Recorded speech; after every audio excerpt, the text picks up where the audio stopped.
السلام عليكم ورحمة الله وبركاته.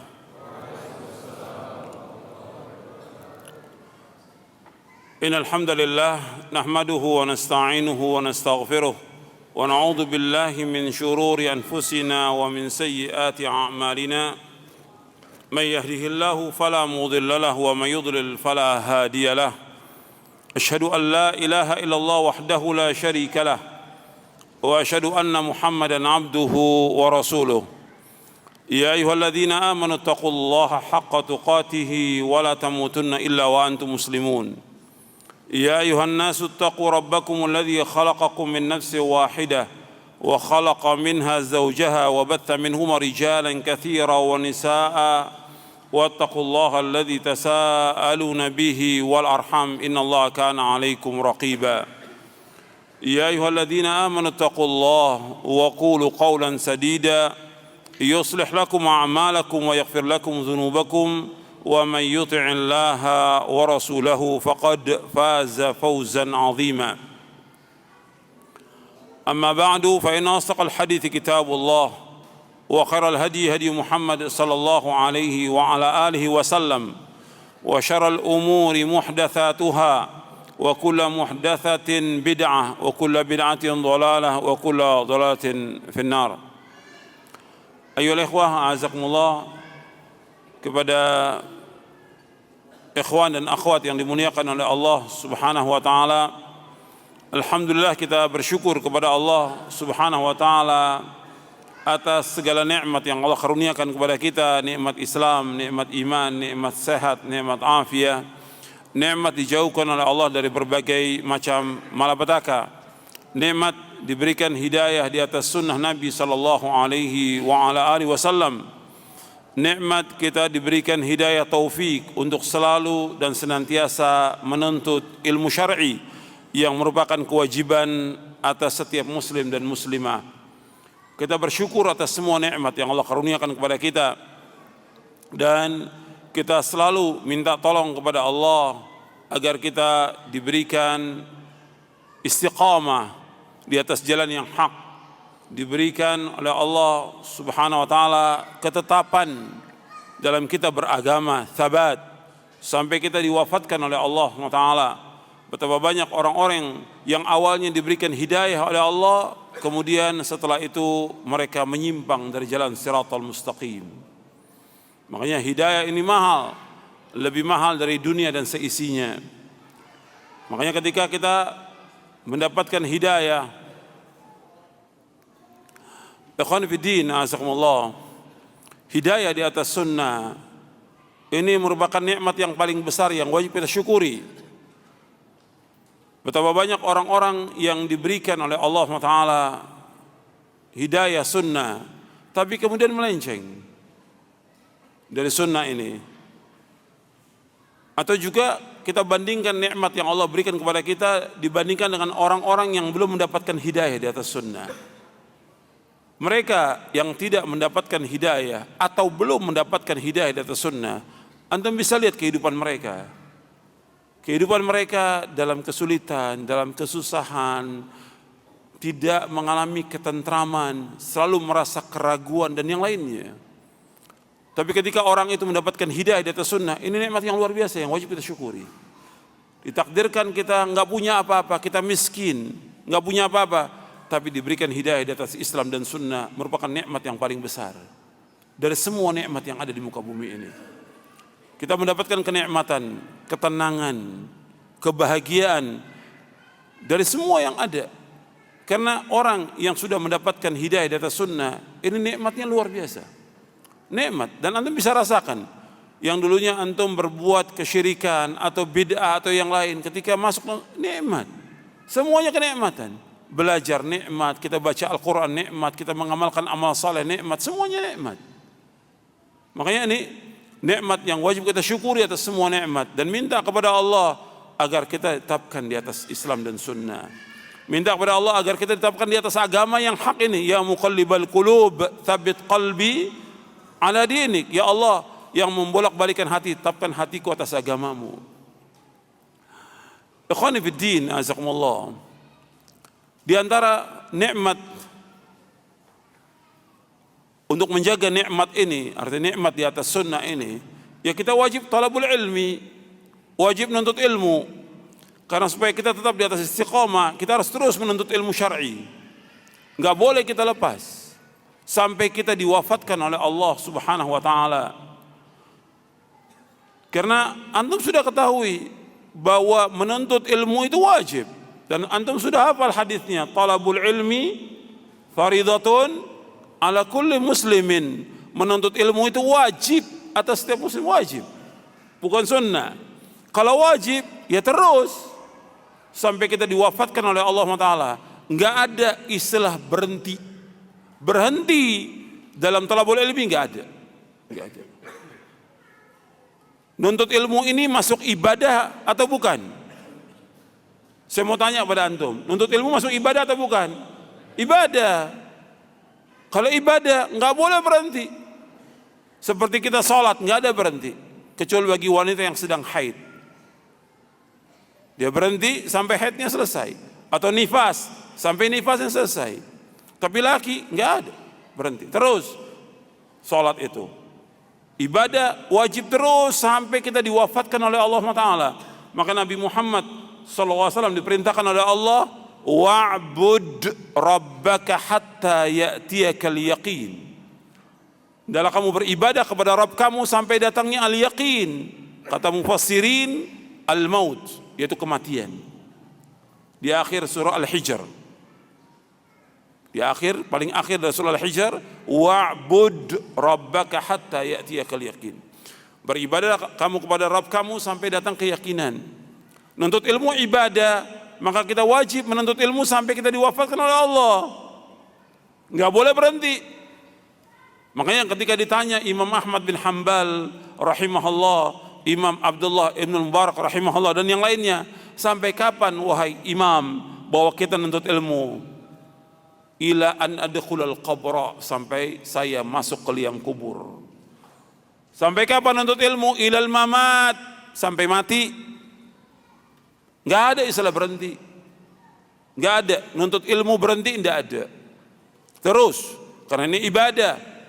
Banyak kalau kita lihat orang yang dulunya nuntut ilmu semangat, kemudian sekarang berhenti. Kalau sudah berhenti, ya otomatis dia akan menyimpang dari jalan siratal mustaqim. Kalau sudah berhenti, dia nggak akan istiqomah lagi di atas kebenaran. Nuntut ilmu terus sampai kita diwafatkan oleh Allah. Dan dalam ibadah nggak ada yang berhenti. Dalam hidup nggak ada istilah berhenti, nggak ada. Kalau orang kerja mungkin ada ya, pensiun ya. Tapi kalau ibadah nggak ada berhenti. Manusia ini menuju kepada Allah terus berjalan sampai wafat dia. Nggak ada istilah berhenti. Makanya kata Al-Imam Ibnu Qayyim Al-Jauziyah dalam kitabnya Madarijus Salikin, dalam kita beribadah, dalam kita beragama, enggak ada istilah berhenti. Yang ada iman kita maju menuju sorga atau kita mundur menuju neraka. Enggak ada istilah berhenti, enggak ada. Antum lihat alam semesta yang berjalan ini, ada enggak yang berhenti? Enggak ada. Semua berjalan pada porosnya. Matahari, bulan, bintang, semuanya berjalan. Kapan mereka berhentinya? Kapan? Kiamat. Kalau kiamat berhenti semua, hancur semuanya, hancur sehancur-hancurnya semuanya ini. Dan dahsyat kehancuran yang luar biasa. Ketika matahari sudah terbit dari barat, hancur semua, tata surya ini hancur semuanya. Kita dalam menuntut ilmu nggak boleh berhenti, nggak ada istilah berhenti. Berhenti kehancuran buat diri kita.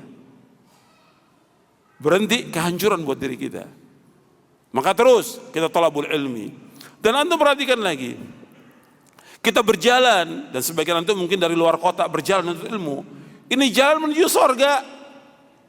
Nabi bersabda sallallahu alaihi wasallam dalam hadis yang sahih, diriwayatkan oleh Imam Muslim dari sahabat Abu Hurairah radhiyallahu an, "Wa man salaka tariqan yaltamisu fihi ilman, sahhalallahu lahu bihi tariqan ilal jannah."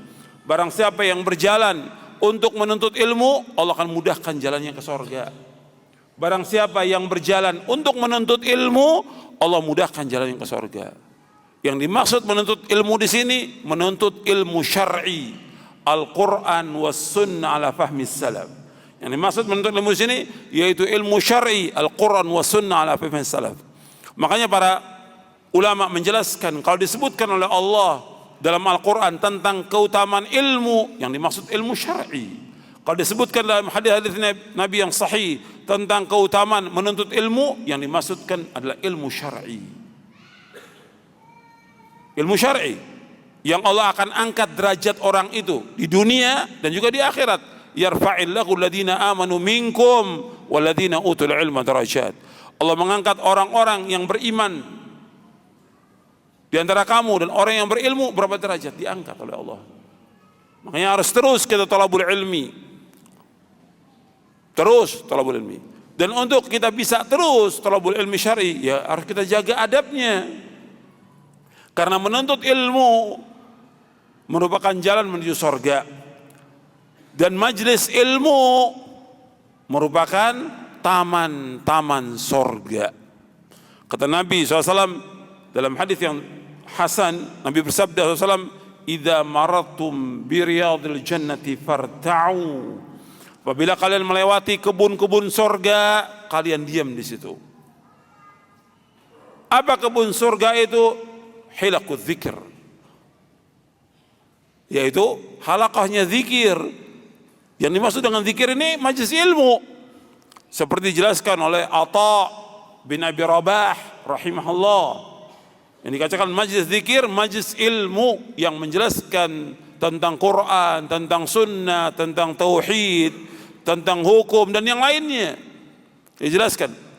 Makanya kita disuruh oleh Allah bertanya kepada ahlul zikir. Ahlul zikir itu ahlul apa? Ahlul ilmi, fas'alu ahlal zikri in kuntum la ta'lamun. Tanyalah kepada ahlul zikir. Ahlul zikir siapa ini? Ahlul ilmi, orang yang berilmu. Jika kalian tidak mengetahui, kita tanya. Makanya majlis ilmu merupakan majlis zikir. Makanya kita kumpul di majlis ilmu di satu rumah dari rumah-rumah Allah, nikmat. Antum duduk di majlis ilmu seperti ini, kenikmatan yang luar biasa. Turun keterangan. Kata Nabi SAW dalam hadis yang tadi juga, yaitu hadis riwayat Muslim dari sahabat Abu Hurairah radhiyallahu an, "Wa majtama qaumun fi baitin min buyutillah yatluna kitab Allah wa yatadarasuna bainahum illa nazalat alaihimus sakinah wa ghashiyat rahmah wa haffathumul malaikah wa dzakarahumullahu fi man indah."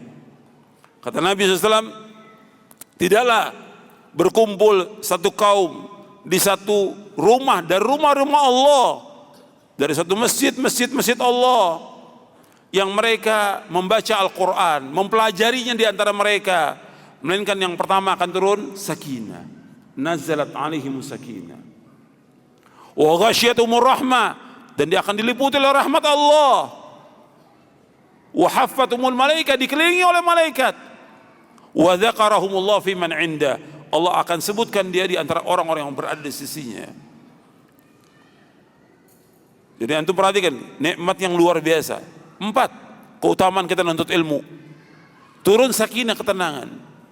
Diliputi rahmat Allah. Dikelilingi malaikat. Malaikat mengelilingi kita dengan sayapnya. Sampai dalam riwayat yang lain disebutkan, hadisnya hasan, "Innal malaikata la tada'u ajnihataha li talibil ilmi ridwan bima yasna'." Sesungguhnya malaikat mengepakkan sayapnya, karena semua malaikat bersayap. Semua malaikat bersayap.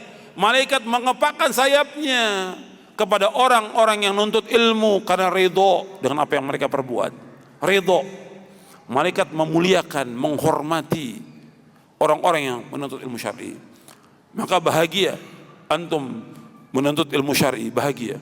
Karena enggak ada orang yang paling bahagia melainkan orang-orang yang menuntut ilmu syar'i. Kata para ulama, orang yang paling bahagia di muka bumi ini adalah orang-orang yang selalu dan senantiasa menuntut ilmu syar'i. Paling bahagia mereka di muka bumi ini. Karena apa? Mereka mendengarkan wahyu Allah, mendengarkan Al-Quran, mendengarkan sunnah Nabi yang sahih, mendengarkan asar para sahabat, mendengarkan tentang hukum-hukum Allah dan yang lainnya. Nikmat. Makanya mereka adalah orang yang paling bahagia. Bersyukur kita menuntut ilmu. Ibnu Qayyim rahimahullah menjelaskan tentang keutamaan menuntut ilmu lebih dari 100 keutamaan dalam kitabnya Miftah dari Sa'adah, kunci pintu kebahagiaan, kunci rumah kebahagiaan, Miftah dari Sa'adah. Disebutkan Ibnu Qayyim apa? 100 keutamaan, lebih dari 100 keutamaan menuntut ilmu syar'i. Miftah dari Sa'adah, kunci rumah kebahagiaan. Mana rumah kebahagiaan? Sorga. Kuncinya dengan talabul ilmi. Sebab Nabi bersabda, barang siapa yang menuntut ilmu, Allah akan mudahkan jalannya kemana? Ke sorga. Karena kita nggak akan tahu tentang Islam tanpa kita menuntut ilmu.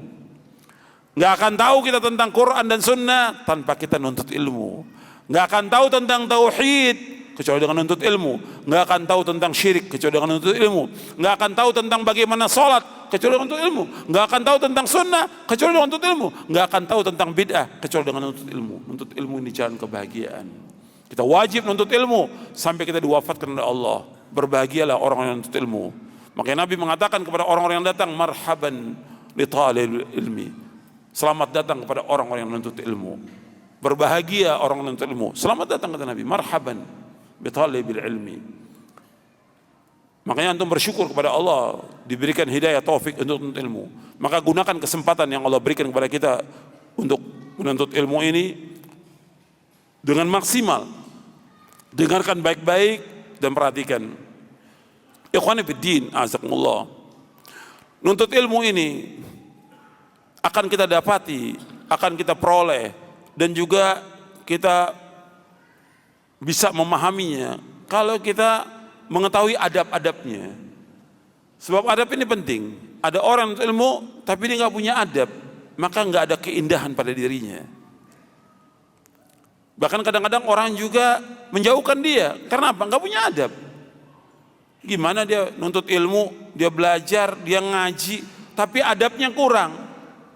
Orang bukannya tambah dekat dengan dia, tambah jauh. Mestinya masalah adab, masalah akhlak dikedepankan. Karena apa? Nabi Muhammad SAW diutus oleh Allah untuk menyempurnakan apa?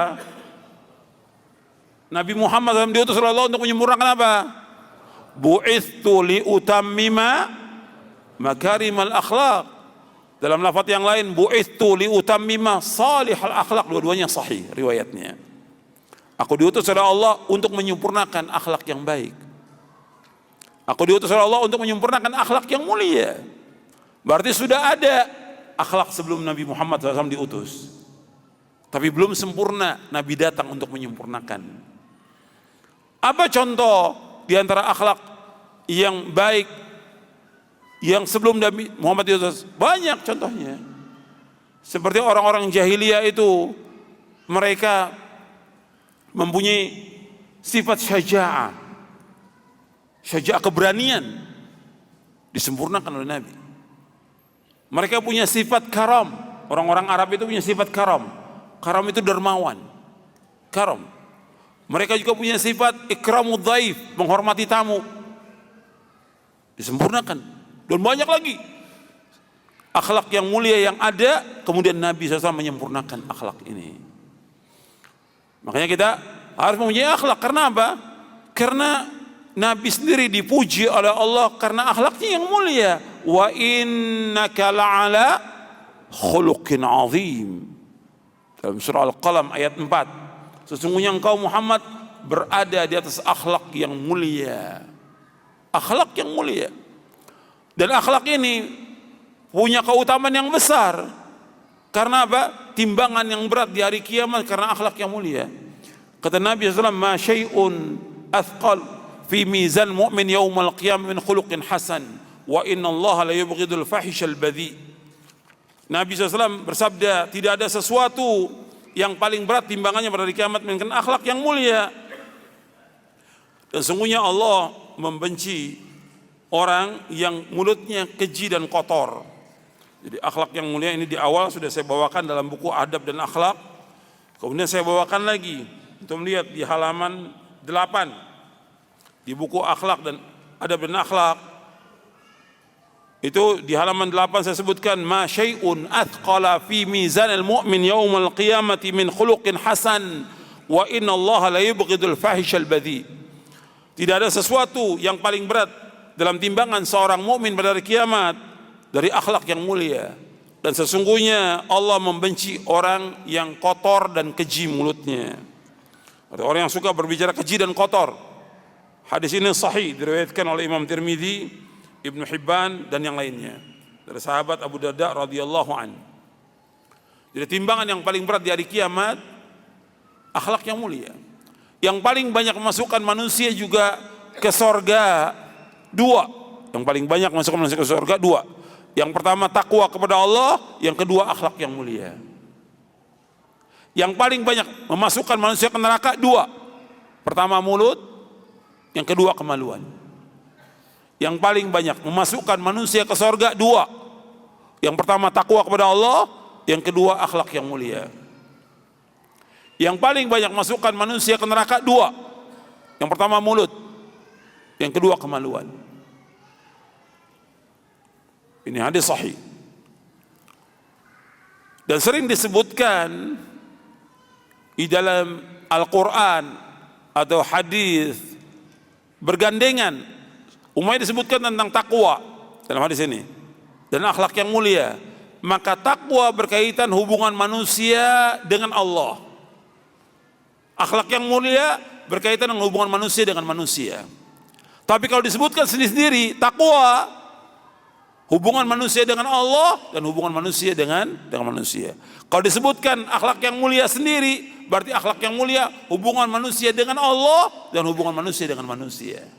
Tapi ketika bersamaan seperti iman dan Islam, albir wa taqwa atau yang lainnya, iman dan Islam, ketika disebutkan iman sendiri, ya mencakup semuanya. Amal-amal yang zahir dan batin. Ketika disebutkan Islam sendiri, mencakup semuanya. Tapi ketika disebutkan Islam dan iman, maka iman berkaitan dengan amal-amal batin, sedangkan Islam berkaitan dengan amal yang lahir. Jelas? Ya. Sering disebutkan dalam Al-Quran demikian. Kemudian ikhwan fillah, azakumullah. Masalah akhlak, masalah adab ini kita harus belajar, dan para ulama belajar tentang ini. Ada yang belajarnya 5 tahun, 10 tahun. Antum lihat, saya bawakan di sini penjelasan para ulama salaf di halaman 9. Kata Imam Sufyan Ats-Tsauri rahimahullah, mereka tidak menyuruh mengirimkan anak-anak mereka untuk menuntut ilmu hingga mereka mempelajari adab dan beribadah selama 20 tahun. Jadi adab dan akhlak diajarkan mereka di rumah mereka, dari mulai kecil diajarkan. Ya tentang adab kepada orang tuanya, adab berbicara, adab berdoa, adab masuk WC, adab tidur, adab makan, adab yang diajarkan dari mulai kecil. Sudah diajarkan demikian, kemudian baru mereka nuntut ilmu syar'i. Diajarkan adab dulu. Dan lama waktunya. Nah sekarang kalau kita lihat orang nuntut ilmu dulu, baru diajarkan adab. Jadi kadang-kadang kalau ada yang bisa kita lihat penuntut ilmu nggak punya adab. Bahkan ada ustadz juga nggak punya adab. Ustadz, dai nggak punya adab. Karena apa? Nggak belajar adab dia. Nggak punya adab. Dan ini adab ini penting. Karena apa? Karena berkaitan dengan iman seseorang. Nabi bersabda, akmalul mu'minina iman ahsanuhum khuluqa wa khiyarukum linisaihim. Kata Nabi, orang yang paling sempurna imannya, yang paling baik apanya? Akhlaknya, kata Nabi. Akmalul mu'minina imanan ahsanuhum khuluqa wa khiyarukum linisaihim. Orang mukmin yang paling sempurna iman, yang paling baik akhlaknya. Orang yang paling baik di antara kamu adalah orang yang paling baik kepada istri-istrinya. Ini hadis riwayat Tirmidzi dan juga yang lainnya. Jadi orang yang mukmin yang paling baik imannya, yang paling baik akhlaknya. Berarti menunjukkan apa? Antara iman dengan akhlak mempunyai hubungan yang sangat erat. Iman dengan akhlak hubungan yang sangat erat. Antara akidah dengan akhlak punya hubungan yang sangat erat. Ketika akhlak ini tidak baik, mempengaruhi apanya? Mempengaruhi apanya? Mempengaruhi akidahnya, mempunyai imannya. Karena dalam akidah Ahlussunnah bahwa iman itu yazid wa yanqus. Yazid bi ta'ah wa yanqusu bil ma'siyah. Iman itu bertambah dan berkurang. Bertambah dengan ketaatan, berkurang dengan perbuatan dosa dan maksiat. Ketika akhlak dia tidak baik, berdosa atau tidak? Berdosa, mengurangi imannya dia. Umpamanya dia berbicara kepada orang tuanya dengan kasar, dosa atau tidak? Dosa. Mengatakan pada orang tua boleh tidak? Enggak boleh. Allah mengatakan wala taqul lahuma uff wala tanharhuma wa qul lahuma qaulan karima. Jangan kalian mengatakan kepada orang tua perkataan tidak boleh kepada orang tua. Apalagi perkataan yang lain, mencaci maki orang tua, membodohi orang tua, enggak boleh. Wala tanharhuma, jangan kamu menengking orang tua, jangan menghardik orang tua. Wa qul lahuma qaulan karima, katakan kepada orang tua perkataan yang mulia dari semua perkataan. Kita berkata kepada istri kita baik, ya, kepada teman kita baik, kepada teman sekampus baik, kepada teman sekerja baik. Tapi kepada orang tua lebih baik dari semua perkataan yang kita ucapkan di antara manusia. Ingat itu. Kalau kita berkata kepada orang tua,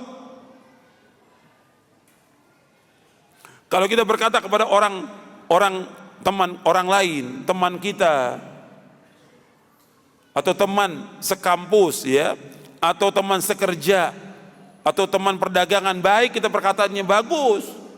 Tapi orang tua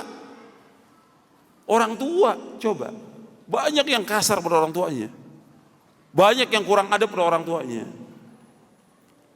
Kayak antum yang kerja ya di kantor, kalau ada orang masuk atau antum punya dagangan, antum tanya, begitu datang orang itu, apa yang dikatakan kepada dia? Apa yang bisa saya bantu? Iya enggak? Kalimat itu sering diucapkan. Tapi pernah enggak diucapkan kalimat itu kepada orang tua? Orang tua lagi sibuk, repot, enggak pernah diucapkan, Bu, Bapak apa yang bisa saya bantu? Enggak, kabur dia. Lihat orang tuanya kerja sibuk, dia tinggalkan orang tuanya. Iya tidak? Ini enggak punya akhlak. Enggak punya adab. Apalagi dia sebagai penuntut ilmu. Mestinya kan tawarkan kepada orang tua. Kenapa kepada orang lain dia bisa tawarkan? Dan itu berapa orang yang datang ke dagangannya dia, ke tokonya dia, ke kantornya, apa yang bisa saya bantu? Mesti kan dia tanya. Saya pernah cerita juga di tempat lain. Saya masuk di satu kantor, satpamnya 2 orang mengatakan, Pak, apa yang bisa saya bantu? Saya bilang, sini dua-duanya. Pernah nggak kamu berdua mengucapkan kepada orang tua kamu, Bapak, Ibu, apa yang bisa saya bantu? Belum pernah. Kamu ucapkan kepada orang tua, itu yang terbaik dari semua ucapan. Kamu bantu orang tua kamu. Harus seperti itu. Karena ini masalah akhlak, masalah adab, yang kadang-kadang dilupakan oleh manusia. Orang yang pertama yang wajib kita perhatikan orang tua kita. Makanya masalah akhlak ini penting. Nanti saya akan jelaskan tentang akhlak kepada Allah, akhlak kepada manusia, akhlak kepada Rasulullah SAW, yang dijelaskan oleh Ibnu Qayyim Al-Jauziyah. Karena apa? Karena akhlak ini banyak dilalaikan oleh kaum muslimin. Bukan hanya kaum muslimin aja, penuntut ilmu. Begitu juga sebagian dai-nya, sebagian ustadznya. Saya katakan sebagian. Itu enggak punya akhlak, enggak punya adab. Baik dia kepada istrinya enggak punya adab, enggak punya akhlak. Kepada orang tuanya enggak punya adab. Kepada tetangganya enggak punya adab. Padahal dia sebagai orang dai, seorang ustadz. Begitu juga muamalahnya banyak yang enggak beres. Ini masalah adab, ini jaga. Akhlak ini utama, timbangannya berat di hari kiamat. Yang banyak memasukkan manusia ke surga, takwa kepada Allah dan akhlak yang mulia. Maksudnya kita harus meraih ini, bagaimana kita punya akhlak yang mulia. Karena ini jalan menuju surga. Mesti kita hiasi diri kita dengan akhlak, sehingga orang tertarik dengan dakwah kita. Betul ada sebagian yang kita laksanakan dari sunnah Nabi, belum semuanya. Tapi ketika akhlak itu tidak baik, orang menjauh dari kita. Antum melaksanakan sunnah Nabi yang wajib seperti berjenggot atau tidak isbal, ya, Orang senang dengan mengikuti sunnah, tapi ketika akhlak ini tidak baik, omongannya nggak baik, tingkah laku nggak baik, orang nggak simpati, akhirnya apa? Di generalisir, semuanya kena. Kalau salafi nggak punya akhlak gitu. Karena apa? Karena individu tertentu atau ustadz tertentu yang memang nggak punya akhlak atau adabnya kurang, istilahnya qalil adab, padahal akhlak ini mulia. Tanda seorang itu bahagia dengan akhlaknya yang mulia. Kata Imam Ibnu Qayyim, unwan al-adab, kata beliau dalam kitabnya Majlis Salikin, al-adabu unwanu sa'adatil mar'i wa falahihi. Bahwa al-adab unwan, tanda ciri kebahagiaan seseorang dan suksesnya seseorang. Wa qillatu adabihi unwanu syaqawatihi wa bawarihi. Ketika dia kurang adab, unwan sebagai tanda atau ciri, itu dia orang yang celaka. Unwan syaqawatihi wa bawarihi. Penjelasan Al-Imam Ibnu Qayyim Al-Jauziyah tentang masalah adab, beliau menjelaskan dalam kitabnya Madarijus Salikin, kata beliau begini, wa adabul mar'i unwanu sa'adatihi wa falahihi wa qillatu adabihi unwanu syaqawatihi wa bawarihi famastujliba khairud dunya wal akhirah bimithli al-adab wa lastujliba hirmanuha bimithli qillatil adab. Kata Al-Imam Ibnu Qayyim dalam kitabnya Madarijus Salikin, adabnya seseorang merupakan tanda kebahagiaan seseorang dan keberuntungan dan kesuksesan seseorang. Adabnya seorang merupakan tanda kebahagiaan, keberuntungan dan kesuksesan seseorang. Sedangkan qillatu adabihi, kurang adabnya dia atau kurang ajarnya dia, itu merupakan tanda celakanya dia dan juga tanda binasanya orang itu. Dan tidaklah diperoleh kebaikan dunia dan akhirat seperti adab. Artinya dengan adab itu orang dapat memperoleh kebaikan yang sangat banyak. Dan tidaklah orang terhalang dari kebaikan dunia dan akhirat seperti orang-orang yang kurang ajar, yang kurang adabnya. Makanya dia terhalang dari kebaikan dunia dan kebaikan akhirat. Kalau orang punya adab, akhlaknya baik, dia disenangi oleh orang. Dan banyak kebaikan yang dia peroleh. Banyak pahala juga yang diperoleh. Dengan adabnya dia kepada orang tua, dapat pahala dia, dapat ganjaran. Orang tua senang kepada dia, orang tua ridho kepada dia. Kemudian juga saudaranya juga senang dengan adabnya dia. Orang lain senang. Kebaikan dunia dan juga kebaikan akhirat, dapat ganjaran di akhirat.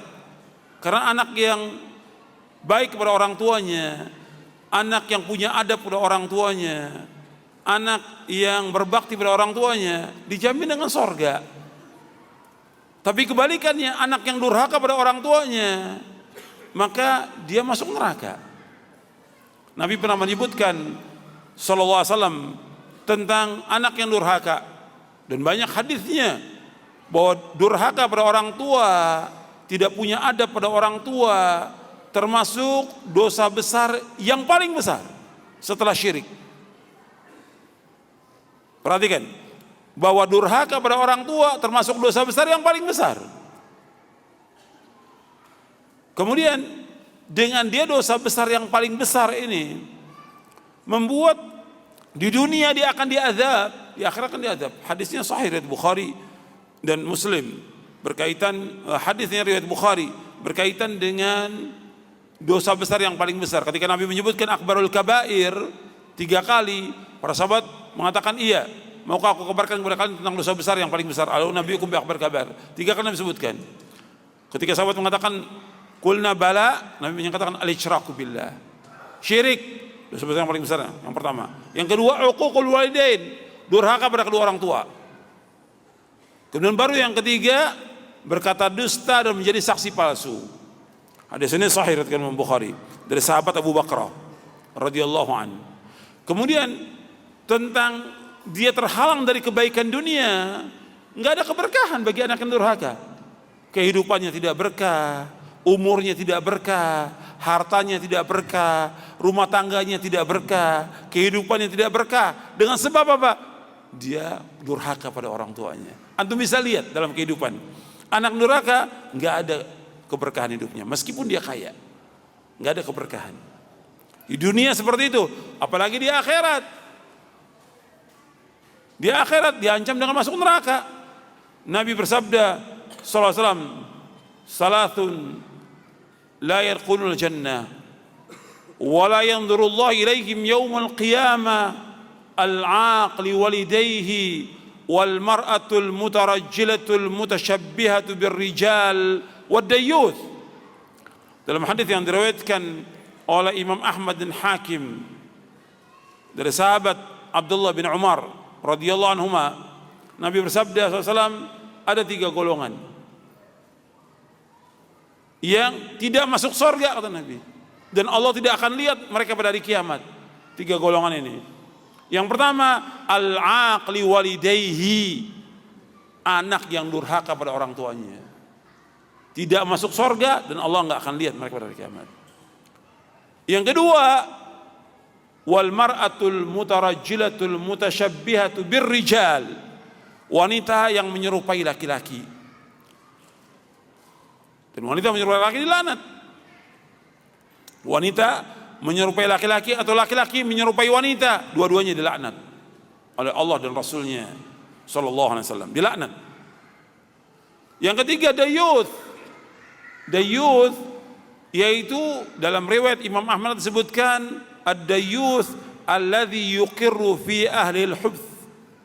Ad-dayuth yaitu kepala rumah tangga yang membiarkan adanya kejelekan dalam rumah tangganya. Umpamanya anaknya pacaran dibiarkan, anaknya berbuat maksiat depan orang tuanya dibiarkan. Ini dayuth. Yang pertama disebutkan tadi apa? Yaitu anak yang durhaka. Yang jadi syahid di sini yang saya lagi bahas tentang anak yang durhaka pada orang tuanya. Dia di dunia tidak mendapatkan kebaikan, di akhirat pun demikian. Makanya adab ini sebagai tanda kebahagiaan seorang. Makanya kita harus belajar adab, belajar akhlak, dan terus kita belajar. Jadi nggak cukup kita nuntut ilmu saja, tapi harus terus belajar adab, belajar akhlak, supaya kita ditunjuki oleh Allah kepada akhlak yang mulia. Maka di antara doa Nabi SAW, Allahumma hdini li ahsanil akhlaq, la yahdi li ahsani illa anta, wasrif anni sayyi'aha, la yasrifu anni sayyi'aha illa anta. Ya Allah, tunjukilah aku kepada akhlak yang mulia, karena nggak ada yang dapat menunjuki aku kepada akhlak yang mulia kecuali Engkau ya Allah. Dan palingkan aku dari akhlak yang buruk, akhlak yang jelek, karena tidak ada yang dapat memalingkan kecuali Engkau ya Allah. Jadi harus kita mempunyai akhlak yang mulia. Kemudian ikhwani fiddin azakumullah, tentang masalah akhlak ini, intinya itu ada 3 tentang akhlak dan adab ini. Kalau saya bahas dari awal panjang ya, yang berkaitan dengan adab dan akhlak penuntut ilmu. Ketika dia nuntut ilmu itu panjang pembahasannya. Ya, dia harus ikhlas karena Allah. Seperti antum datang ke tempat ini harus ikhlas karena Allah. Jangan karena yang lain, jangan mau jalan-jalan. Harus ikhlas karena Allah. Kemudian juga dia harus berusaha untuk memahami apa yang disampaikan. Enggak boleh dibicara, enggak boleh ngobrol, dia harus diam, dengarkan baik-baik dan diam. Ada di sini, di buku ini ada penjelasan tentang adab itu. Kemudian berusaha untuk memahami apa yang disampaikan. Kemudian berdoa kepada Allah agar diberikan ilmu yang bermanfaat. Seperti antum tiap hari doa. Antum setiap hari setelah selesai sholat subuh, antum semuanya berdoa. Setiap selesai sholat subuh, Allahumma inni as'aluka ilman nafi'a wa rizqan thayyiba wa amalan mutaqabbala. Setiap selesai sholat subuh Nabi berdoa dengan doa ini. Ya Allah, aku mohon kepada Engkau ilmu yang bermanfaat, rezeki yang halal, dan amal yang diterima. Minta ilmu bermanfaat. Kemudian diantaranya lagi adab ini menjauhkan dosa dan maksiat. Sebab menghalangi ilmu, kalau antum nuntut ilmu tapi tetap terus berbuat maksiat, terhalang ilmu itu. Imam Syafi'i saja, Imam Syafi'i gurunya Imam Ahmad bin Hanbal, Imam Ahli Sunnah. Imam Syafi'i rahimahullah itu masih kecil sudah hafal Quran 30 juz. Umur 7 tahun sudah hafal Quran. Kemudian 10 tahun belajar. Kemudian setelah itu belajar dengan Imam Malik, hafal Muwatta Imam Malik. Belum lagi yang lainnya. Ketika ada hafalannya sedikit aja yang dia kurang atau lupa, mengadu dia kepada Imam Waqi. Kata Imam Syafi'i, syakautu ila waqi'in su'a hifzi fa arsyadani ila tarkil ma'asi wa'lam anna al-ilma nurun wa nurullahi la yuhda lil 'asi. Aku mengadu kepada Imam Waqi jeleknya hafalanku. Kata Imam Waqi, gurunya Imam Syafi'i rahimahullah, ketahuilah, beliau memberikan bimbingan pada aku, tarkil ma'asi, tinggalkan maksiat. Jangan maksiat. Karena apa? Ilmu ini cahaya, dan cahaya Allah enggak akan diberikan kepada orang yang berbuat dosa dan maksiat. Maka banyak orang-orang yang nuntut ilmu enggak dapat ilmu itu, enggak ada keberkahan ilmu. Sekian lamanya dia nuntut ilmu. Karena apa? Karena banyaknya dosa dan maksiat yang dia lakukan. Itu perkataan Imam Syafi'i kepada Imam Waqi ada di buku ini, ada di buku ini. Makanya kita berusaha untuk terus meninggalkan perbuatan dosa dan maksiat. Kita harus takut kepada Allah, bukan hanya di dunia, tapi juga nanti di akhirat.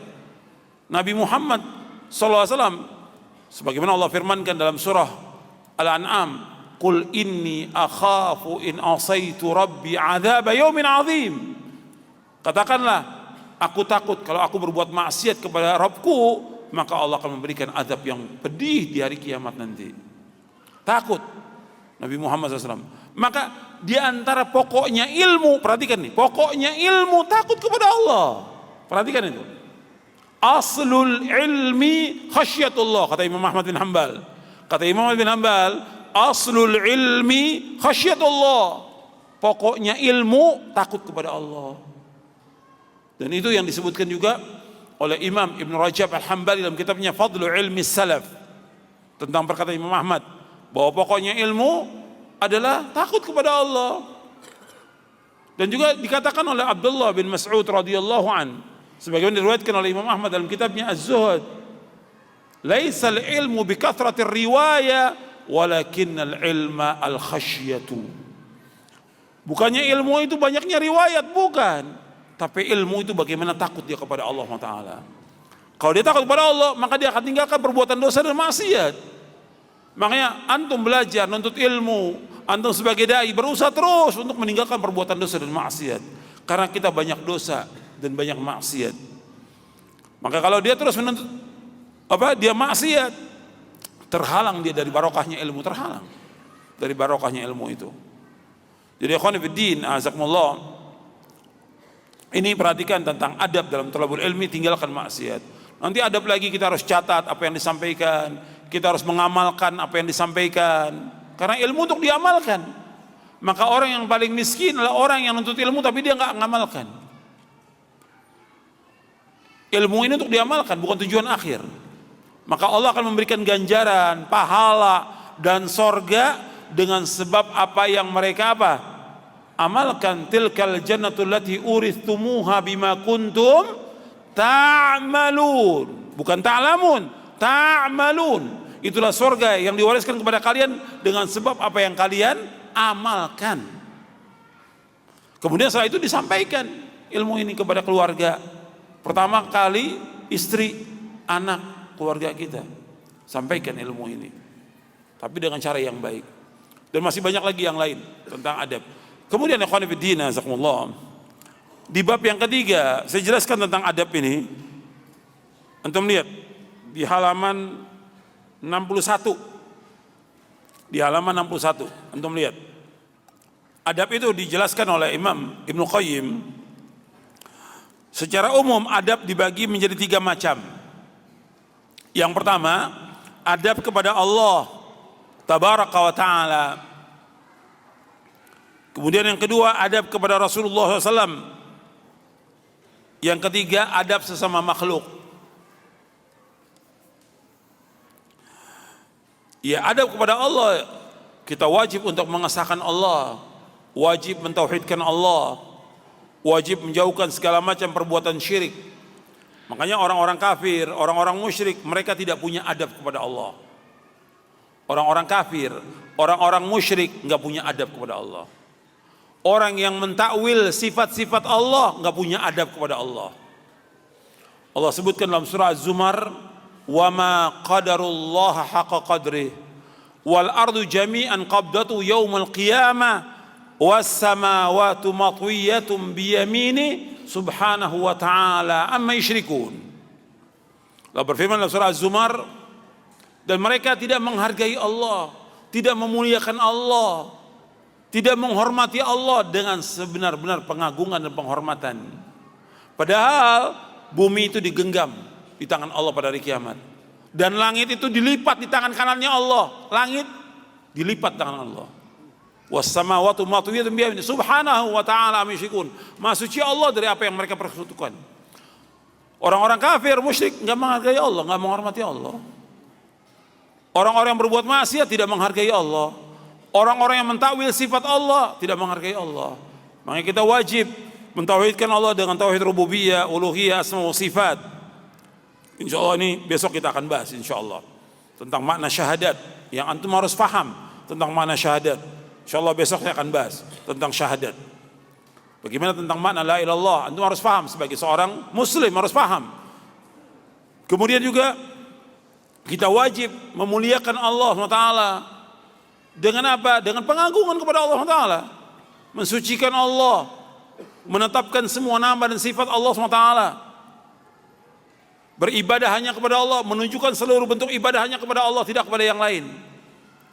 Kemudian juga kita redho dengan takdir Allah SWT. Enggak boleh kita berkeluh kesah, karena semua yang terjadi di langit dan bumi sudah ditakdirkan oleh Allah Ta'ala 50.000 tahun sebelum Allah menciptakan langit dan bumi. Kewajiban kita wajib untuk mengimani dan mengamalkan. Jangan bertanya tentang perbuatan Allah, karena Allah enggak boleh ditanya tentang perbuatannya. La yus'alu amma yaf'alu wa hum yus'alun. Allah enggak boleh ditanya tentang apa yang Allah perbuat, dan mereka semua manusia akan ditanya oleh Allah Ta'ala. Kita wajib mengimani dan wajib kita mengamalkan, dan kita wajib untuk mensucikan Allah dari semua sifat-sifat yang kurang. Kita wajib mensucikan Allah. Dan ini pembahasan panjang tentang adab kepada Allah, karena kalau kita lihat ahlul bidah enggak punya adab kepada Allah, enggak punya adab kepada Rasulullah sallallahu alaihi wasallam, enggak punya adab mereka. Orang yang beriman dia harus punya adab kepada Allah. Beriman, mengimani tentang rububiyahnya Allah, uluhiyahnya Allah, asma wa sifat, wajib itu. Menetapkan semua nama dan sifat Allah, enggak boleh mengingkari, enggak boleh mentakwil, enggak boleh menyamakan Allah dengan makhluknya, dan tidak boleh menanyakan tentang bagaimana sifat Allah. Kita wajib menetapkan semua nama dan sifat Allah yang Allah sebutkan dalam Al-Quran dan yang disebutkan oleh Rasulullah SAW. Dan kita wajib menafikan apa yang Allah nafikan. Kita wajib menafikan yang Allah nafikan. Seperti Allah menafikan dalam ayat yang antum sudah hafal semuanya, lam yalid walam yulad walam yakul lahu kufuwan. Allah menafikan, Allah tidak melahirkan, Allah tidak lahirkan. Allah enggak punya anak, Allah enggak punya bapak. Kemudian walam yakul lahu kufuwan, Allah tidak ada yang sama dengan Allah, enggak ada yang setara dengan Allah, enggak ada yang sebanding dengan Allah, tidak ada sama sekali. Allah menafikan. Allah juga menafikan dalam ayat yang antum sudah hafal semuanya, la ta'khuduhu sinatun wala naum. Allah tidak pernah disentuh oleh ngantuk selama-lamanya, azali wa abadi. Allah enggak pernah ngantuk. Wala naum, Allah enggak pernah tidur selama-lamanya. Allah enggak butuh makan, Allah enggak butuh minum selama-lamanya, azali wa abadi. Allah enggak pernah capek, enggak pernah lelah selama-lamanya. Wa ma massana min. Kita wajib mensucikan Allah dengan semua sifat yang Allah sebutkan dan menafikan apa yang Allah dan Rasulnya nafikan. Ini adab kepada Allah Ta'ala. Terutama adab bagaimana kita menunjukkan seluruh bentuk ibadah hanya kepada Allah. Iyyaka na'budu wa iyyaka nasta'in. Kepada Engkau Allah, ya Allah kami beribadah, hanya kepada Engkau ya Allah kami mohon pertolongan. Ini adab, dan panjang kalau kita bicara tentang adab kepada Allah. Saya sebutkan hanya sedikit aja di sini, di buku ini, hanya ringkasan aja tentang adab kepada Allah. Kemudian adab kepada Rasulullah SAW. Adab Rasulullah, kita wajib beradab kepada beliau, mengimani beliau, kemudian mentaati beliau. Jadi mengimani beliau, mentaati beliau, kemudian juga kita wajib untuk menjauhkan apa yang beliau larang. Kita wajib ittiba kepada beliau. Kita wajib untuk beribadah menurut apa yang beliau syariatkan. Kita wajib ittiba, nggak boleh kita berbuat bid'ah. Ini adab Rasulullah. Kalau kita lihat, sebagian umat Islam nggak punya adab Rasulullah. Karena apa? Nggak ittiba kepada beliau. Disanjung-sanjung Nabi, dipuji-puji, tapi nggak ittiba.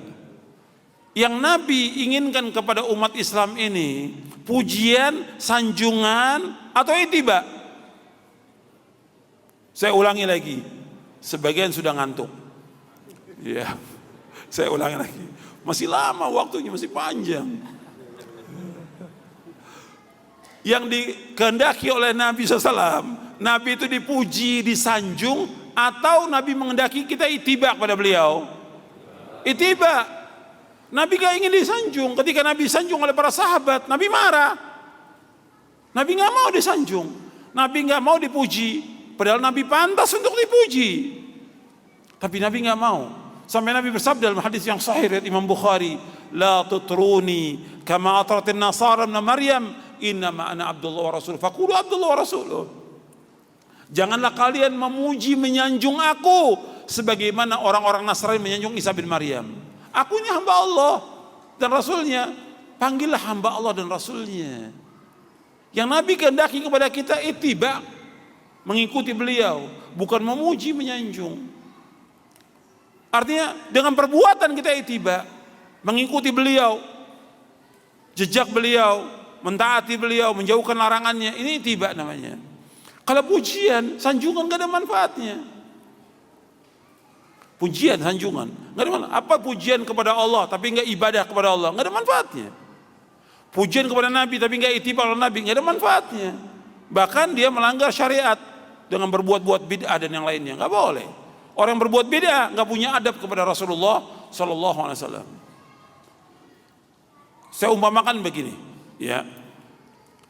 Antum punya seorang pembantu atau pegawai. Tiap hari pegawai ini muji antum.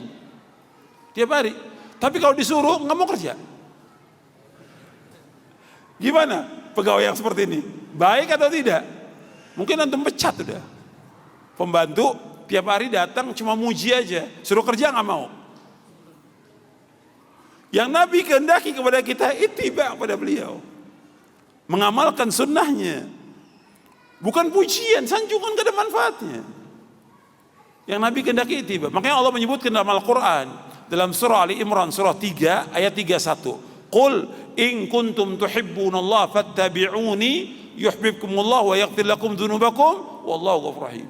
Katakanlah, seandainya kamu cinta kepada Allah, ikuti aku. Ikuti siapa? Ikuti siapa? Kita Rasulullah. Bukan ikuti ustadz, bukan ikuti dai, bukan ikuti syekh, bukan ikuti imam. Allah mengatakan, Qul in kuntum tuhibbunallaha fattabi'uni yuhibbukumullah. Seandainya kamu cinta kepada Allah, ikuti aku, ikuti Rasulullah. Niscaya Allah akan cinta kepada kamu dan Allah akan mengampuni dosa kamu. Allah Maha Pengampun dan Penyayang. Yang wajib kita ittiba Rasulullah. Dan ingat, perhatikan ini. Tolong perhatikan. Seandainya kita mengikuti sunnah Nabi SAW, menyalahi orang banyak,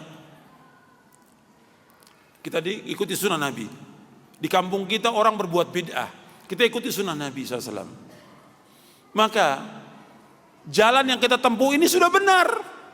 Ini jalan selamat, meskipun orang lain membenci kita.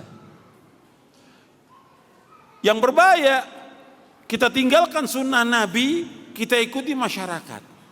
Ini yang celaka. Dan ini banyak terjadi. Bukan hanya orang awam, termasuk apa? Para ustadz, para dai, kiai, tuan guru, habib. Ngikuti siapa mereka? Ngikuti masyarakat. Ini yang celaka. Kita akan ditanya oleh Allah pada hari kiamat, satu orang ini. Siapa?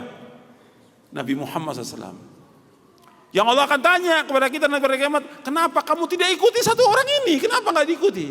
Kenapa kamu ikuti orang banyak? Paham?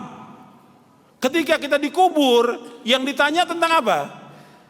Ketika kita dikubur, 3 pertanyaan. Yang pertama apa?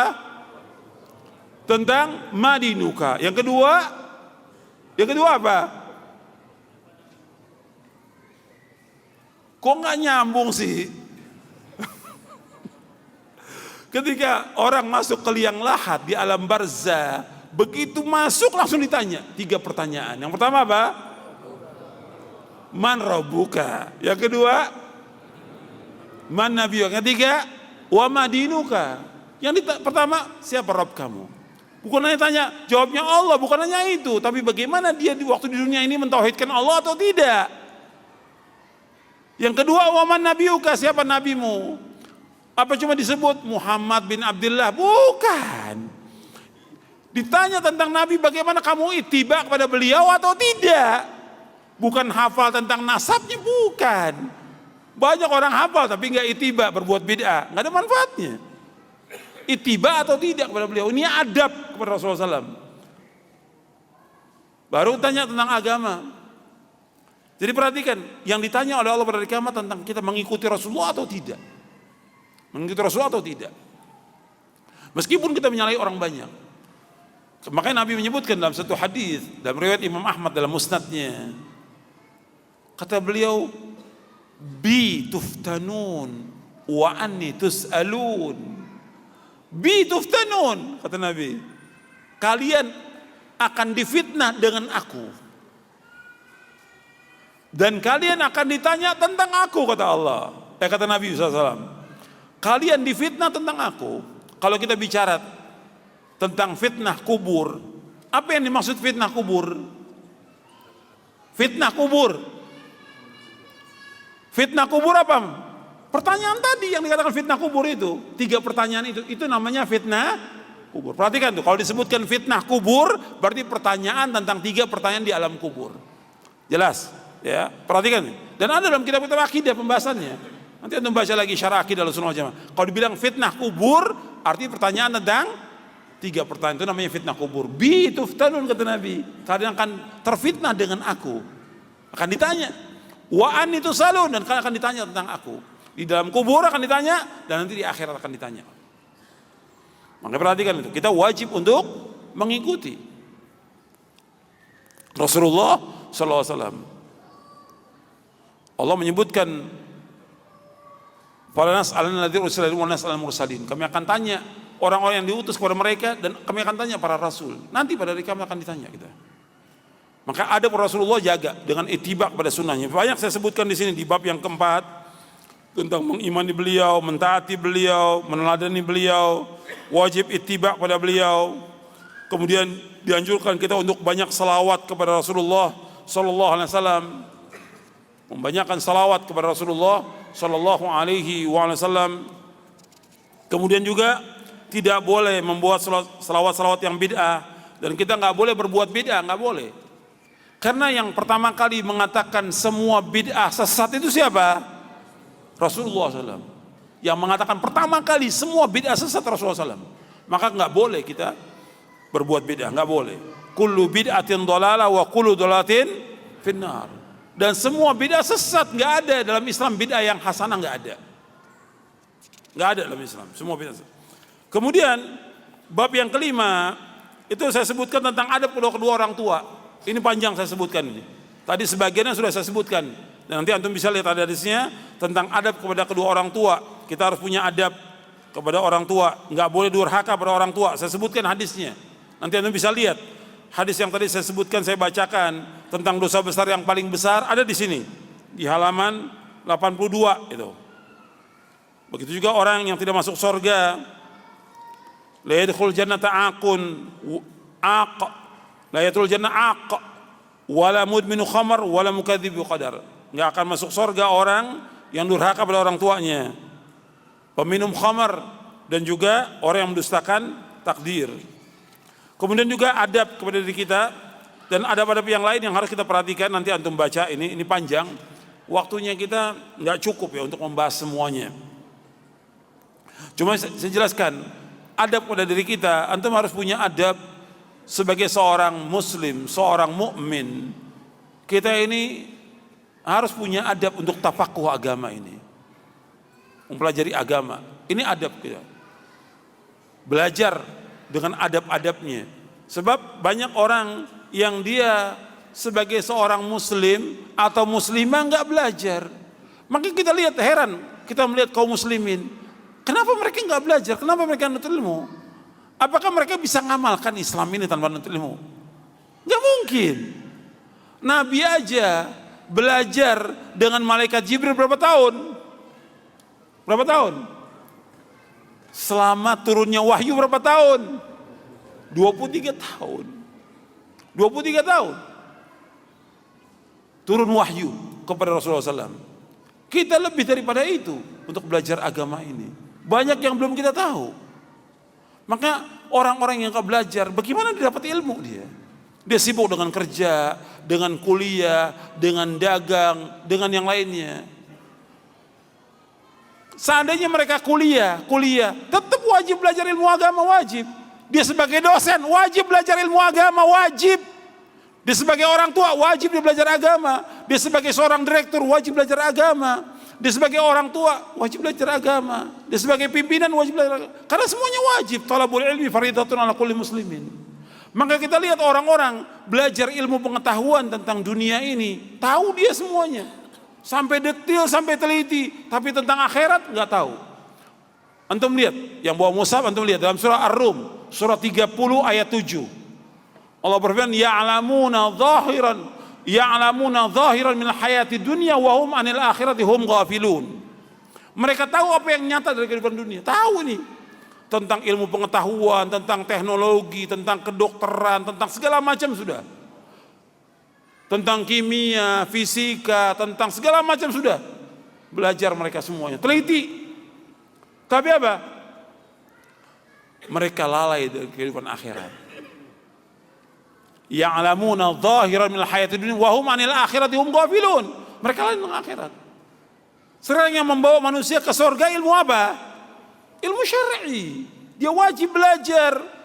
Sampai disebutkan oleh para mufassirin tentang ayat ini. Kalau ditimbang, kalau dulu kan mata uang itu logam gini, dinar dan dirham. Mata uang emas dan perak. Sampai kalau ditumpukkan itu dinar dan dirham, tahu dia timbangannya berapa gram? Tahu dia. Tapi tanya tentang wudu nggak tahu dia. Tanya tentang wudu, tentang sholat nggak tahu dia. Tentang tauhid nggak tahu. Banyak nggak yang begitu? Banyak. Termasuk dosen-dosen antum juga banyak yang nggak tahu itu. Ya. Suruh wudu nggak tahu dia. Gimana cara wudu yang benar nggak tahu. Tapi kalau jelaskan tentang ilmu pengetahuan luar biasa sudah. Luar biasa. Padahal yang wajib yang mana? Yang fardu ain yang mana? Ilmu syar'i yang fardu ain setiap individu. Adapun tentang ilmu pengetahuan, kedokteran, teknologi, itu termasuk fardu apa? Kifayah. Kalau sebagian sudah dapat, ya sudah, yang lain gak wajib. Tapi kalau ilmu syar'i semuanya wajib. Hatta yang belajar, hatta dosennya, hatta profesornya wajib belajar ilmu agama, wajib.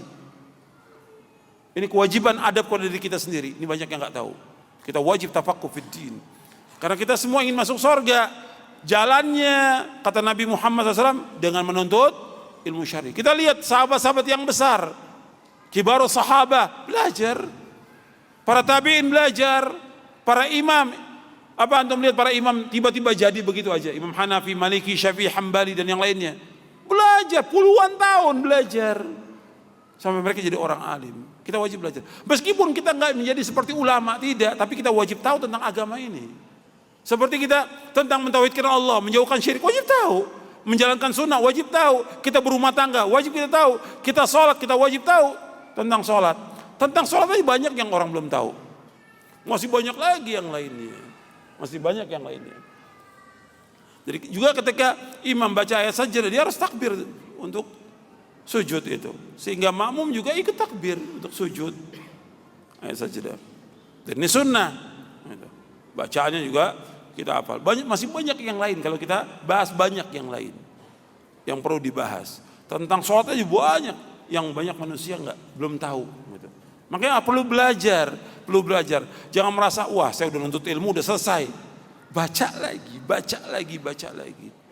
Para ulama kalau baca kitab itu, ada yang menamatkan sampai 50 kali namatkannya.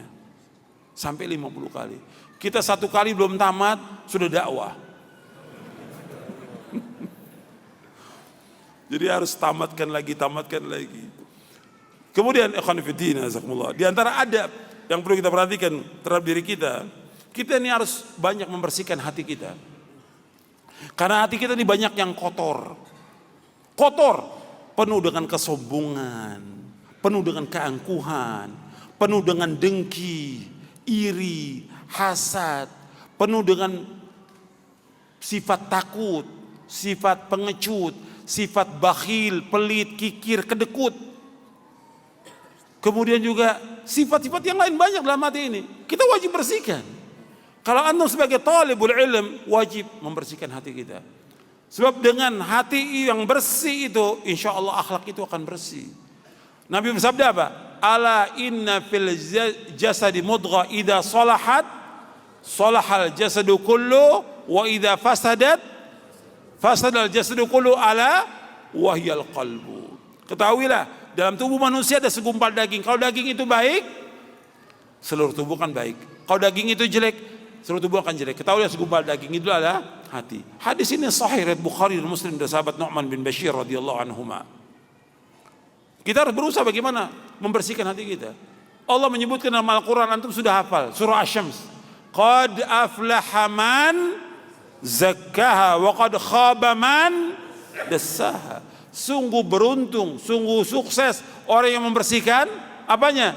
Hatinya.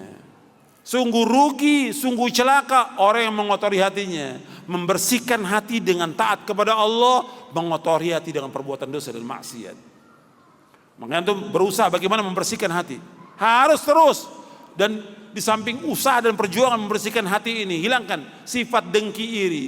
Sifat dengki iri, saya mau tanya kepada antum, sifat hasad. Itu sifat siapa? Sifat siapa? Terus sifat siapa lagi?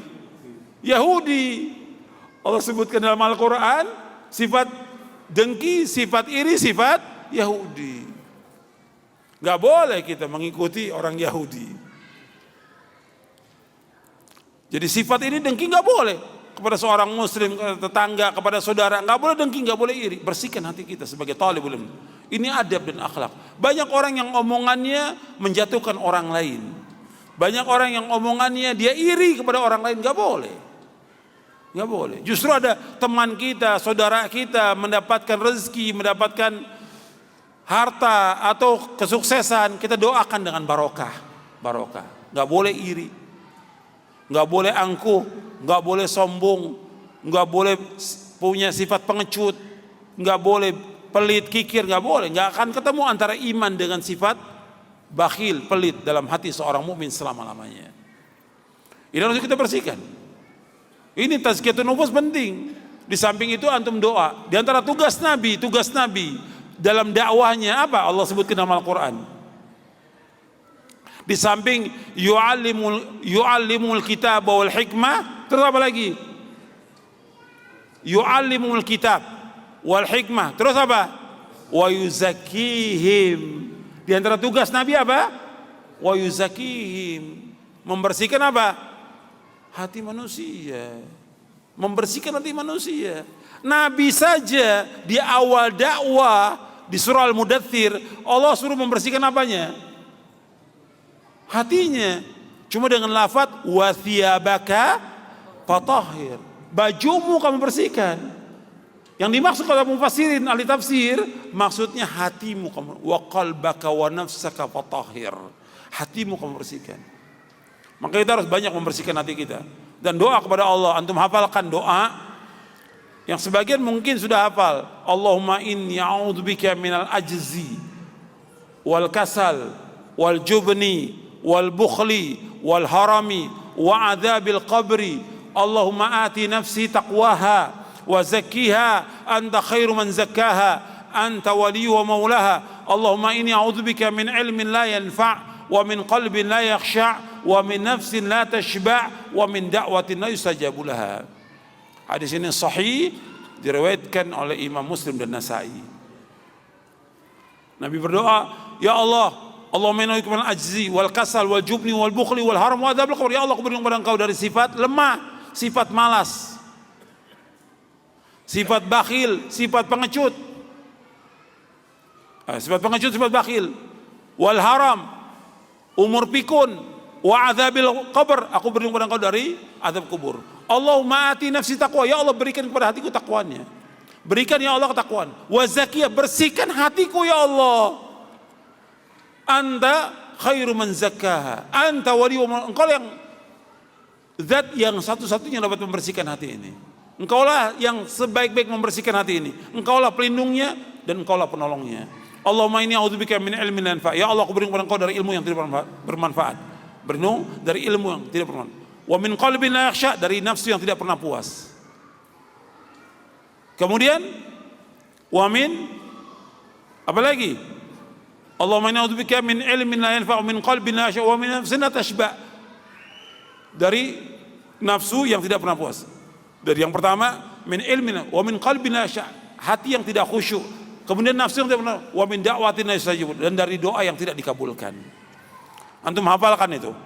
Ya, nanti pulang dari sini itu hafalkan. Insya Allah seminggu hafal.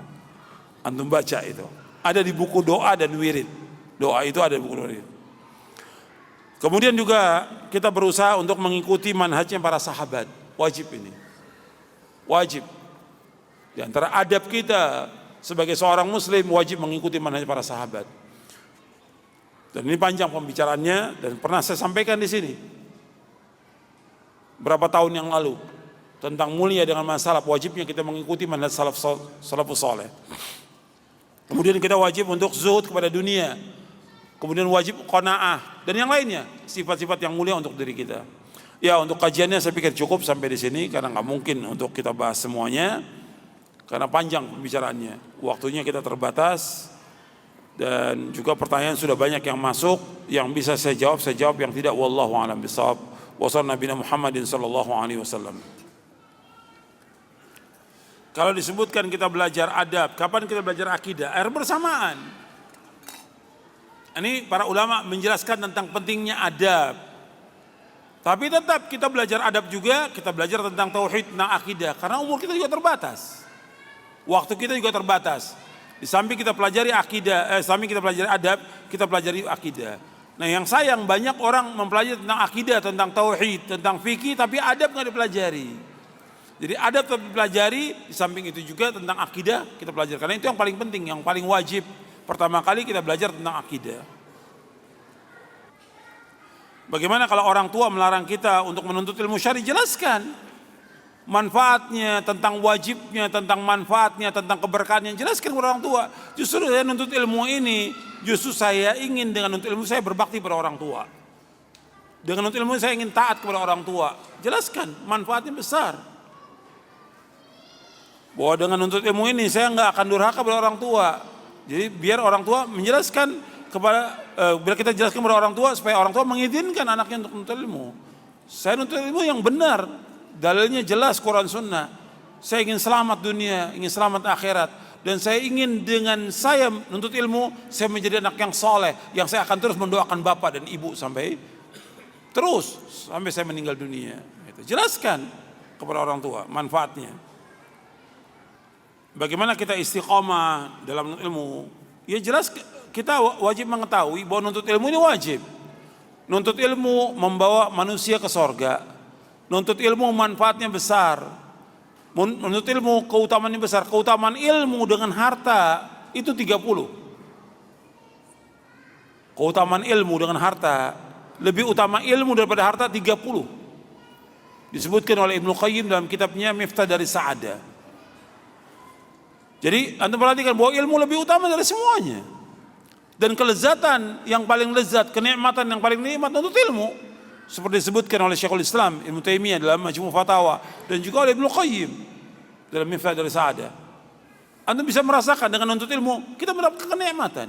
Hatta jauh para ulama terdahulu menuntut ilmu itu ratusan kilometer mereka tempuh.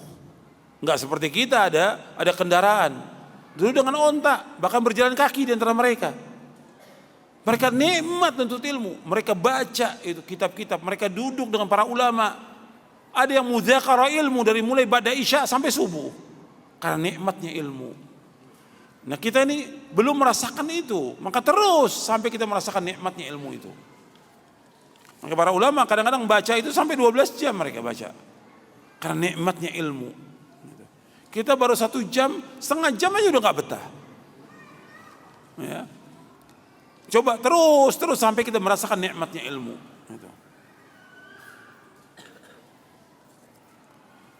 Bagaimana dengan kita melihat di sekitar kita banyak wanita, ya wajib tundukkan pandangan. Ketika Ali dan Jabir bertanya kepada Nabi tentang bagaimana kalau kita bertemu dengan wanita, isrif basarok, palingkan pandanganmu, tundukkan pandanganmu. Kan Allah memerintahkan demikian dalam surah An-Nur, disuruh tundukkan pandangan kita. Karena memang adanya wanita fitnah, dan fitnah yang paling besar bagi laki-laki apa? Wanita, kata Nabi. Ma taraktu ba'di fitnatan hiya adar wal rijali minan nisa, muttafaqun alaih. Tidak aku tinggalkan fitnah yang lebih berbahaya bagi laki-laki melainkan wanita. Maka kita wajib berhati-hati dan tundukkan pandangan. Bagaimana kalau kita tinggalnya jauh dari orang tua? Ya kita harus terus hubungan dengan orang tua, apakah telepon, SMS, kirim surat, dan juga berkunjung. Orang tua itu ingin melihat kita, karena dia yang ngurus kita sejak kecil. Datangnya kita kepada orang tua, senang orang tua, meskipun kita nggak bawa apa-apa. Orang tua ketemu lihat anak itu senang sudah. Makanya kita usahakan setiap hari atau setiap pekan ketemu dengan orang tua. Kalau jauh, ya mungkin soal biayanya, ya kita usahakan kalau bisa sebulan sekali. Kalau sampai setiap Id, ya terlalu lama. Kalau setiap tahun baru pulang ke orang tua, kelamaan. Bahkan kadang-kadang anak-anak itu berusaha, yang orang-orang yang soleh ya, berusaha bagaimana cari pekerjaan yang dekat dengan orang tuanya. Karena apa? Dia ingin berbakti pada orang tuanya. Karena dengan berbakti pada orang tua, jalan menuju sorga. Kesempatan. Jadi anak laki-laki itu, dia harus dekat dengan orang tuanya. Kalau perempuan ikut kepada suami. Anak perempuan ikut kepada suami. Dan dia wajib taat kepada suaminya. Kalau anak laki-laki, kewajiban dia kepada orang tuanya. Makanya harus dekat dia dengan orang tua. Karena orang tua membutuhkan dia. Apalagi kalau dia sudah lemah, sudah tua. Kesempatan, itu jalan menuju surga. Maka antum bikin jadwal bagaimana mengunjungi orang tua selalu. Bukan teman. Ya, bukan yang lain. Orang tua nomor 1. Bagaimana kita setiap hari ketemu orang tua, atau setiap pekan, atau setiap bulan, jadwalkan itu. Hatta biaya yang kita keluarkan besar, Allah pasti akan ganti, karena kita ingin berbuat baik pada orang tua kita. Ada orang yang mengatakan bahwa riwayat yang mengatakan umat Islam terpecah menjadi 73 golongan. Hadis ini dhaif. Ini orang yang mendhaifkan, orang yang nggak ngerti hadis. Nggak ngerti hadis. Yang mensahihkan para ulama dari zaman dahulu. Kan hadis itu ketika kita mensahihkan dan mendhaifkan, melihat sanadnya, melihat juga syawahidnya, penguatnya, melihat mutabaahnya. Dilihat para ulama ketika mensahihkan bukan asal mensahihkan, diteliti dulu setiap rawinya. Satu rawi diteliti oleh dua ulama ahli hadis. Enggak gampang. Dan kitab-kitab rijal hadis diteliti oleh mereka. Disesuaikan oleh Syekhul Islam Ibnu Taimiyah di sini.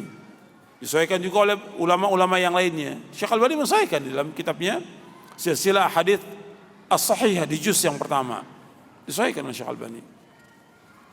Dan juga beberapa kitab yang lain beliau mensesuaikan. Jadi ketika kadang-kadang banyak orang yang baru belajar ilmu hadis, mustalah hadis, belum paham tentang sanad, belum paham tentang rijalul hadis, udah main mendhaifkan aja. Kita harus belajar. Dan ini lama waktunya, belajar ilmu hadis ini lama. Bukan setahun 2 tahun. Ya kurang lebih sekitar 15-20 tahun lah.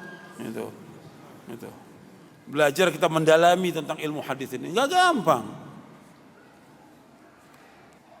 bagaimana saya selama ini kecanduan dengan game-game yang ada, dan bagaimana nasihatnya? Wajib ditinggalkan. Wajib ditinggalkan. Kok antum sudah sebagai penuntut ilmu sibuk dengan permainan, nonton, nggak ada manfaatnya. Dan waktu kita ini banyak habis terbuang dengan permainan, dengan nonton, dengan segala macam. Hatta antum menggunakan HP, udah banyak antum terbuang waktu antum. Bukan nggak boleh gunakan HP, karena untuk SMS, untuk yang lain banyak sekali yang habis waktu kita. Padahal kalau antum hitung waktu antum seperti itu dengan baca Al-Quran, sedikit baca Al-Quran, paling cuma berapa menit kita baca Al-Quran. Baca hadis cuma berapa menit, baca kitab atau buku yang bermanfaat berapa menit. Tapi habis waktu untuk telepon, terima telepon. Waktu juga habis untuk SMS. Dan yang lain untuk WA dan segala macam sudah habis waktu kita. Belum tambah lagi dengan main game dan segala macam. Habis waktu. Kan kata Nabi SAW, min husni islamil mar'i tarkuhu ma la ya'ni. Kebaikan Islam seorang meninggalkan apa? Yang tidak bermanfaat. Yang enggak bermanfaat tinggalkan. Ini gak ada manfaat sama sekali buat kita, buat agama kita, buat hati kita, buat kehidupan. Gak ada manfaatnya, tinggalkan. Permainan-permainan itu gak ada manfaat sama sekali. Jadi antum tinggalkan, antum harus berusaha dan berjuang dan mohon kepada Allah agar mampu untuk meninggalkannya. Bagaimana sikap saya ketika ayah atau ibu itu membuat kita jengkel? Ya kita harus sabar. Ibu kita, ayah kita itu sebenarnya kalau kita lihat dari kecil sudah sangat jengkel kepada kita.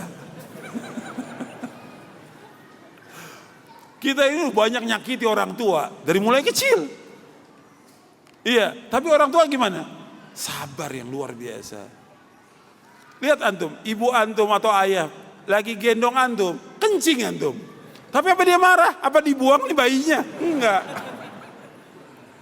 Disayang, senyum orang tua, subhanallah. Sayang.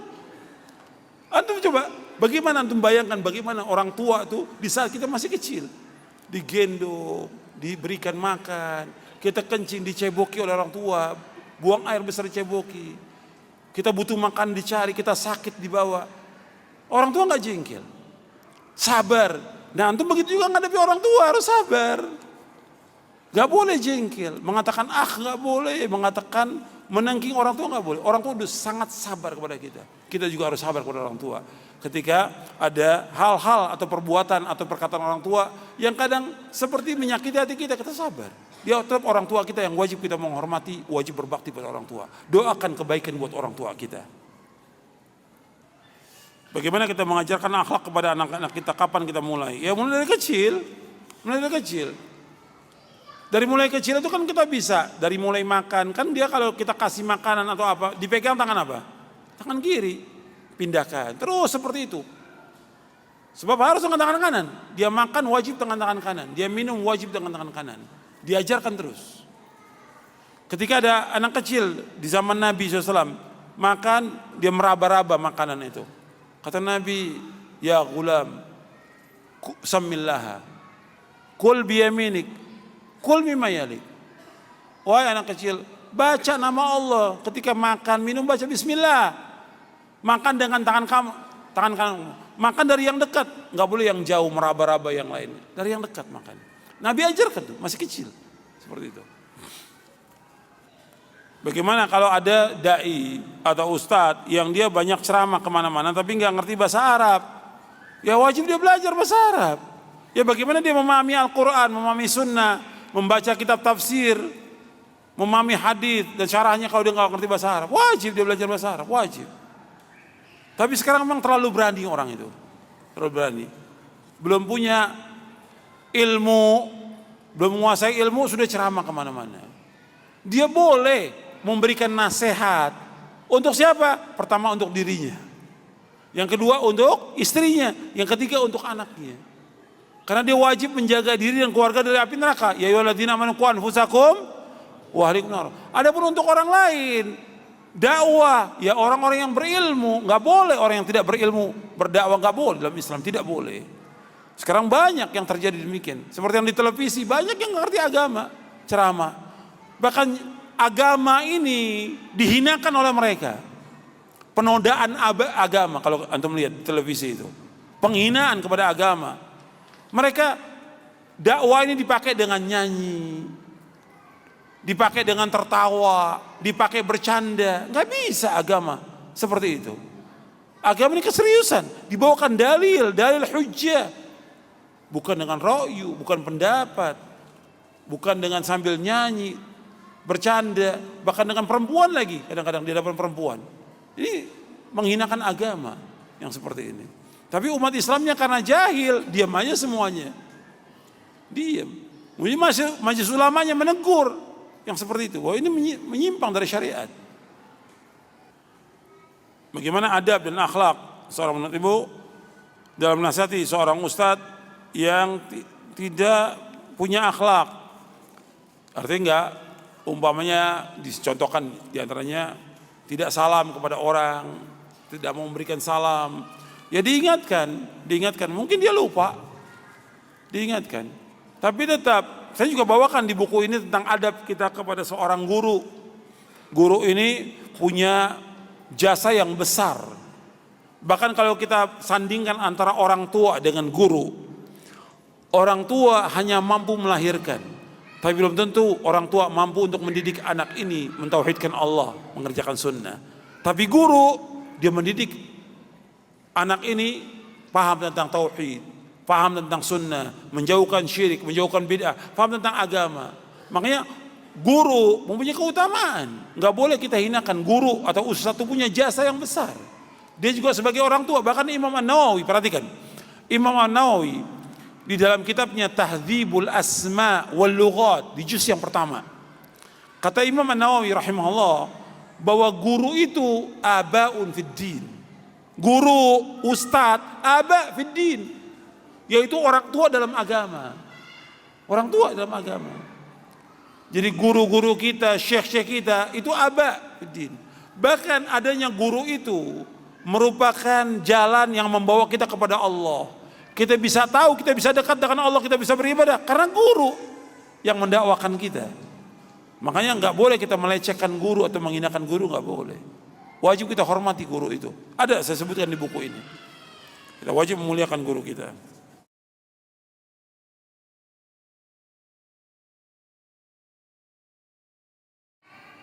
Bagaimana seorang dai? Ini banyak pertanyaannya seorang dai ini. Masya Allah. Ya, bagaimana seorang dai yang berdakwah tapi dia masih banyak berbuat maksiat. Ya kalau dia terus menerus berbuat maksiat yang terang-terangan dan sudah kita ingatkan, yang nggak boleh belajar lagi dengan dia.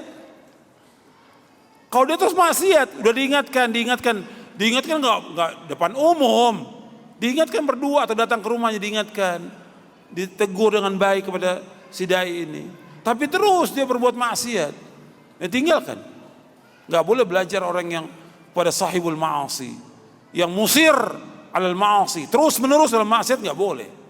Itu sudah diingatkan, makanya diingatkan terus, dan kita juga sabar dalam mengingatkan. Doakan dengan kebaikan guru kita agar diberikan hidayah, petunjuk. Karena apa? Jasanya guru nggak bisa dibayar dengan apapun juga.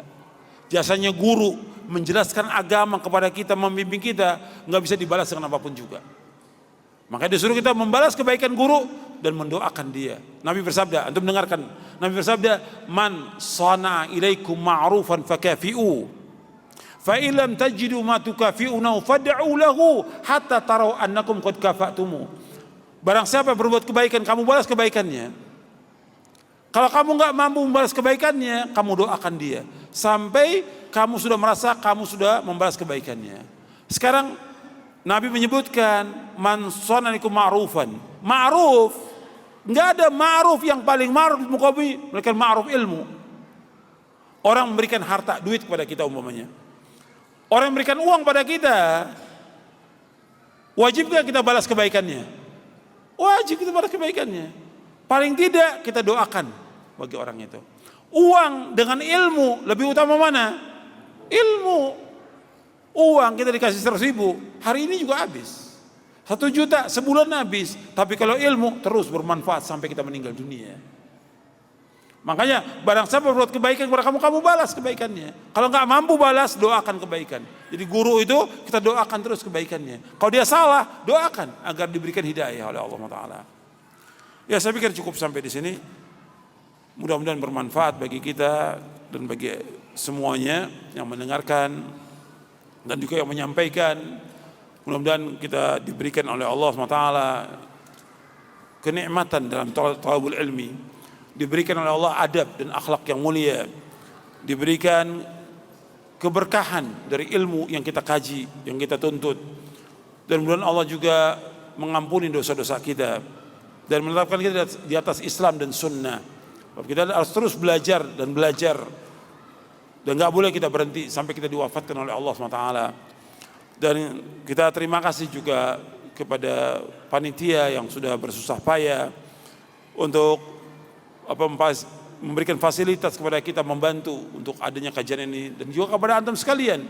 Mungkin di antara antum juga datang dari luar kota. Mudah-mudahan Allah memberikan ganjaran yang terbesar buat antum semuanya.